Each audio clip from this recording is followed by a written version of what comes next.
अगर आपकी प्रेगनेंसी का 8वां महीना लगा हुआ है या फिर 9वां महीना लगा हुआ है तो कुछ ऐसी बातें होती हैं जो कि हमें बहुत ज़्यादा फॉलो करनी होती हैं इन महीनों में, ताकि आगे चल के डिलीवरी आसान हो जाए और कोई दिक्कत ना आए। तो काफ़ी सारी ऐसी चीज़ें हैं, कब किस टाइम आपको डॉक्टर के पास जाना है और किस किस तरीके से आपने पहले से ही तैयार होकर रहना है, तो ये सारी चीज़ें इस वीडियो में कवर करेंगे गाइस। अगर आप चैनल पर नए हैं तो चैनल को सब्सक्राइब कर लीजिए, बेल आइकन को कर दीजिए प्रेस, और ताकि हर एक वीडियो की नोटिफिकेशन सबसे पहले आप तक पहुंचे। तो चलिए वीडियो स्टार्ट करते हैं। अगर आपका 8वां महीना है तो गाइस आपके साथ क्या क्या हो सकता है, पहले वो चीज़ें देख लेते हैं। तो यहाँ पर आपको बैक पेन बढ़ सकता है, जो आपके पेट का निचला हिस्सा है वहाँ पर भी आपको हल्का दर्द महसूस हो सकता है।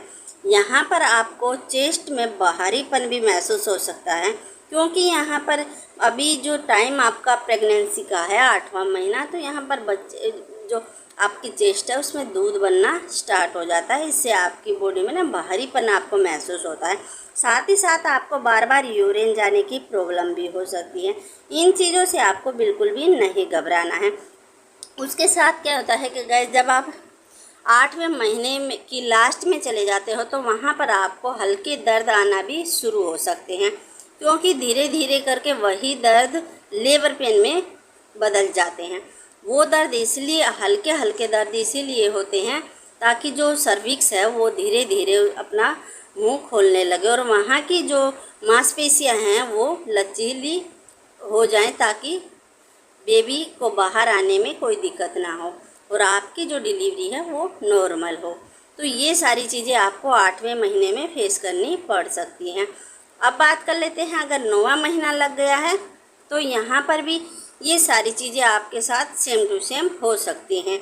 उसके अलावा आपके साथ क्या हो सकता है, देखिए अगर आपको हल्के हल्के दर्द आ रहे हैं कुछ समय के बाद, जैसे कि 2 मिनट के बाद, फिर से 4 मिनट के बाद, फिर से, तो इन चीज़ों का आपने ध्यान रखना है। जो दर्द उस समय पर 9वें महीने में आपके आ रहे हैं उनमें जब स्टार्टिंग में आपको दर्द हुआ था उस समय कितना समय लेता था, और उसके बाद धीरे धीरे समय अगर ज़्यादा बढ़ रहा है तो आपको टेंशन नहीं लेनी है।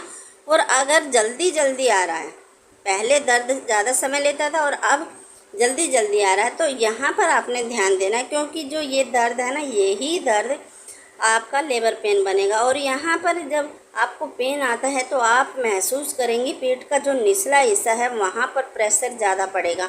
तो ये चीज़ आपने ध्यान रखनी है। ऐसा लगेगा कि पेट जो है ना एकदम से गुम हो गया है, पेट एकदम कड़क हो गया है, तो ये लेबर पेन के संकेत होते हैं। लेबर पेन आने से पहले ये सारी चीज़ें आपके साथ हो सकती हैं।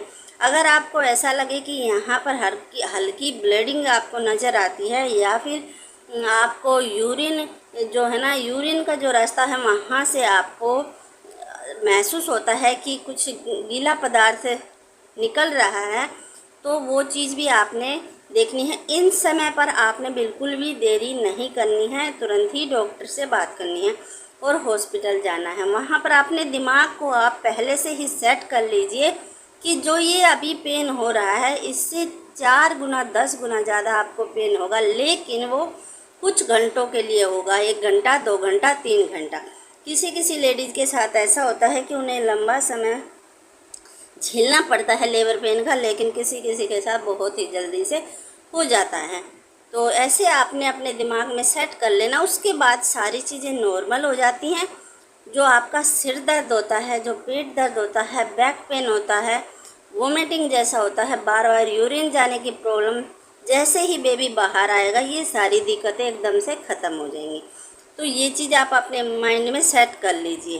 तो ये 8वें और 9वें महीने में ये चीज़ें हो सकती हैं। तो यहाँ पर आपको बिल्कुल भी टेंशन या घबराने की ज़रूरत नहीं है। अपने दिमाग को रिलैक्स रखना है, और जब भी आपको जैसे लेबर पेन तो बहुत ज़्यादा हो जाता है, लेकिन उससे पहले जो पेन होता है आपको हल्का हल्का पेन होता है, तो आप उस समय पर आपने अपनी कुछ ऐसी चीज़ें होती हैं जो कि कर लेनी होती हैं, क्योंकि हॉस्पिटल जाने के बाद वो चीज़ें आप नहीं कर पाते हो, क्योंकि फिर जैसे जैसे पेन बढ़ेगा तो आपका बिल्कुल भी मन नहीं करेगा। तो वहाँ पर करना क्या है, जब आपको हल्के पेन स्टार्ट होते हैं आपने खाना अच्छे से खा लेना है, खाने का अपने ध्यान रखना है, पेट आपका भरा हुआ होना चाहिए, खाली पेट नहीं होना चाहिए, खाना खा लेना है। साथ ही साथ आप अपने अपना हैंड वॉश करना है या नहाना है, जो भी करना है वो चीज़ें कर लीजिए। उसके साथ जो भी हॉस्पिटल में आपने चीज़ें लेके जानी हैं वो सारी चीज़ें आप पैक करके रख लीजिए, ताकि लेबर पेन किसी टाइम भी हैवी हो सकता है और आपको तुरंत ही घर से निकलना पड़ सकता है। तो सारी चीज़ें ये पहले से ही आप तैयार करके रखिए। एम्बुलेंस जो होती हैं उसका आपने पहले से ही अच्छे से तैयार कर लेना है, पहले से ही बात करके रख लेनी है कि हम किसी भी टाइम फ़ोन कर सकते हैं। ये सारी चीज़ें आपके लेबर पेन से जब स्टार्ट होता है उस समय पर ये सारी चीज़ें हो जानी चाहिए हॉस्पिटल जाने से पहले। तो गाइस, अगर आप जानना चाहते हैं कि जब लेबर पेन आना स्टार्ट हो जाता है, जब हम हॉस्पिटल चले जाते हैं, उसके बाद हमारे साथ क्या होता है या लेबर रूम में क्या होता है, अगर आप ये जानना चाहते हैं तो मुझे कमेंट बॉक्स में बताएं। मैं सारी डिटेल आपको आराम से और डिटेल से बताऊंगी, क्योंकि जो मेरे साथ हुआ वो सारी चीज़ें मैं आपके साथ धीरे धीरे करके शेयर करूंगी। क्योंकि मेरी नॉर्मल डिलीवरी भी हुई है और मेरा सी सेक्शन भी हुआ है, मुझे अच्छे से पता है क्या होता है हॉस्पिटल जाने के बाद, किन चीज़ों की ज़रूरत पड़ती है। पूरा एक्सपीरियंस आपके साथ शेयर करूंगी। अगर आप जानना चाहते हैं तो आप मुझे कमेंट बॉक्स में ज़रूर से रिप्लाई करें, ज़रूर से मैसेज करें, आपको रिप्लाई ज़रूर से मिलेगा। तो वीडियो अगर आपको पसंद आती है तो गाइस एक लाइक ज़रूर से करके जाइएगा और चैनल को सब्सक्राइब कर लीजिएगा। मिलते हैं नेक्स्ट वीडियो में, तब तक के लिए जय श्री राम।